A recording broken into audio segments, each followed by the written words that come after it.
जरूरत महसूस होती है। लेकिन प्रकृति का क्या नियम है? सब कुछ पाके जो भगवान को नहीं पाता, जो भगवान से जुड़ा नहीं रहता, ये प्रकृति का नियम है। प्रकृति उसे नीचे गिरा के रहती है। राजा जनक के साथ ऐसा नहीं हुआ क्योंकि उन्होंने ऐसी गलती की ही नहीं। वे हमेशा परमात्मा के साथ जुड़े रहे। हमें तनिक थोड़ा सा मिलता है तो हम परमात्मा की जरूरत महसूस करनी बंद कर देते हैं। अब हमें परमात्मा की जरूरत नहीं। राजा जनक के जीवन में ऐसा नहीं आया। वे हमेशा परमात्मा से जुड़े रहे हैं और उनके जुड़ने में नित्य वृद्धि होती रही है। इस वक्त नौबत ये है, उन्हें सर्वत्र राम ही राम दिखाई देते हैं।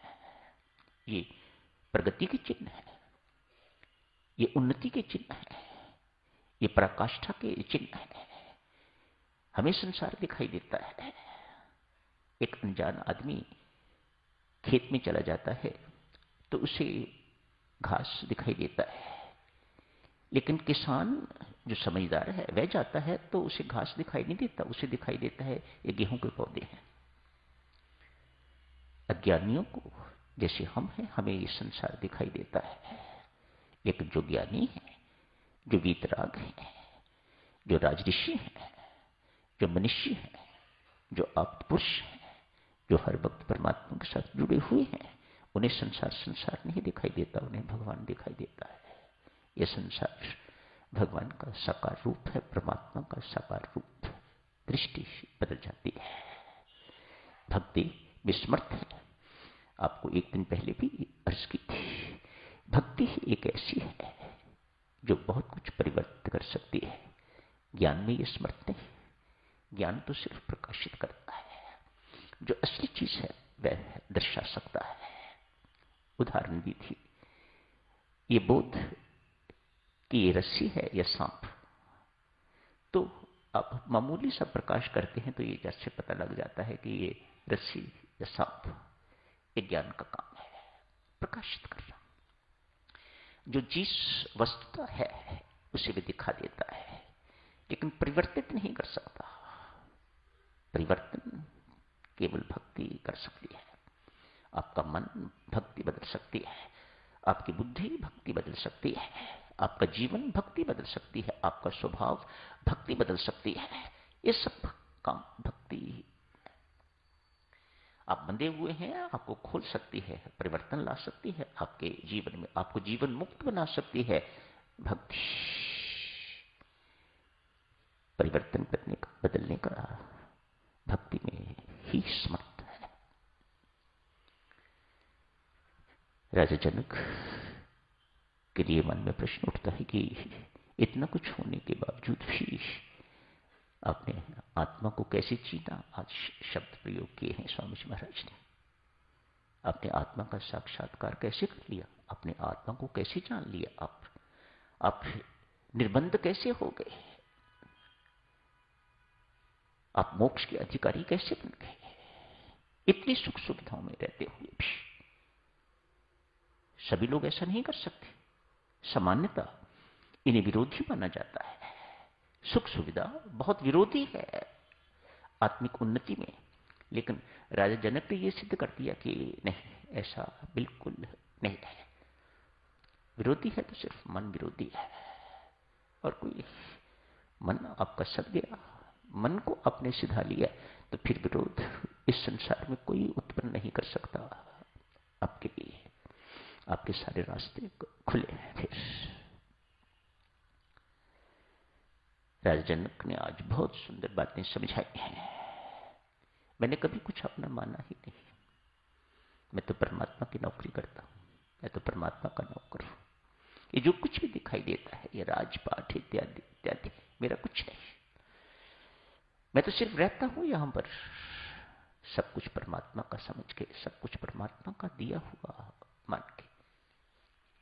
ऐसे आदमी को कौन मान सकता है? कोई नहीं। वे निर्बंध है, बिल्कुल खुला हुआ है। ऐसे को ही मुक्त कहते हो ना। जो बंधा हुआ है तो वो बंधन में है, ऐसे ही कोई मुक्त कहा जाता है। जो बंधन में नहीं है।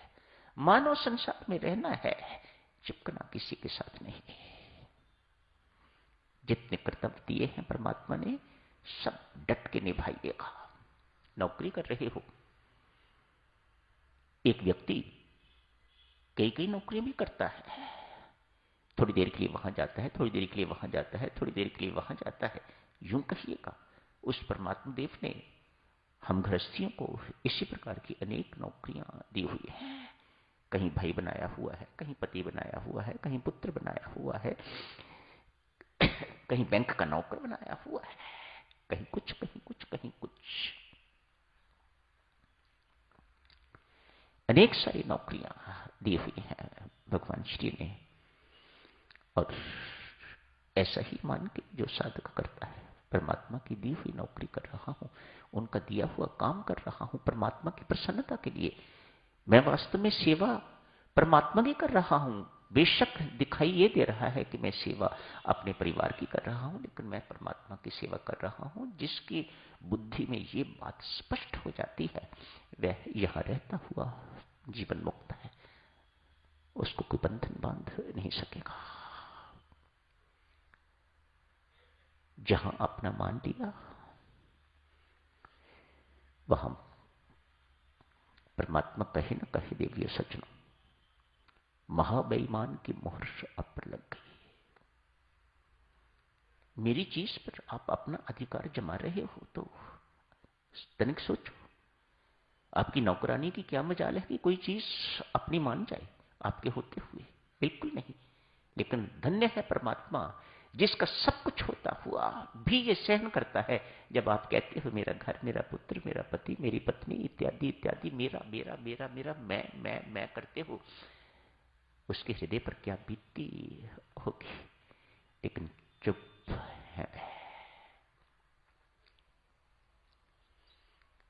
जहां ये हो जाता है सदक्षणों, वहीं बंधन, वहीं हथकड़ियां, वहीं बेड़ियां शुरू हो जाती हैं, लग जाती हैं।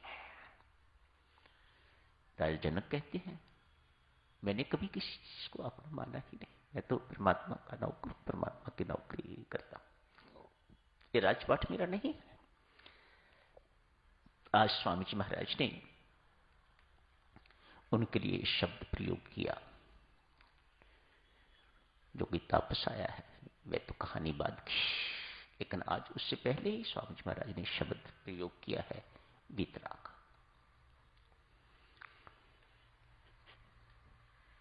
राग रहित, वीतराग, राग रहित, आसक्ति रहित, चिपकता किसी से नहीं। शरीर पर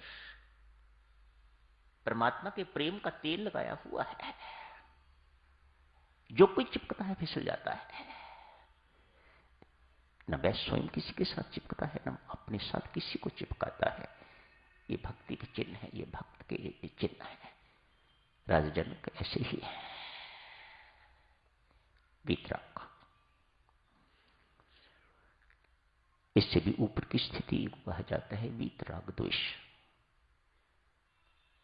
राग रहित एवं द्वेष रहित, अद्वेष्टा सर्वभूतानां, किसी के प्रति कोई द्वेष नहीं है।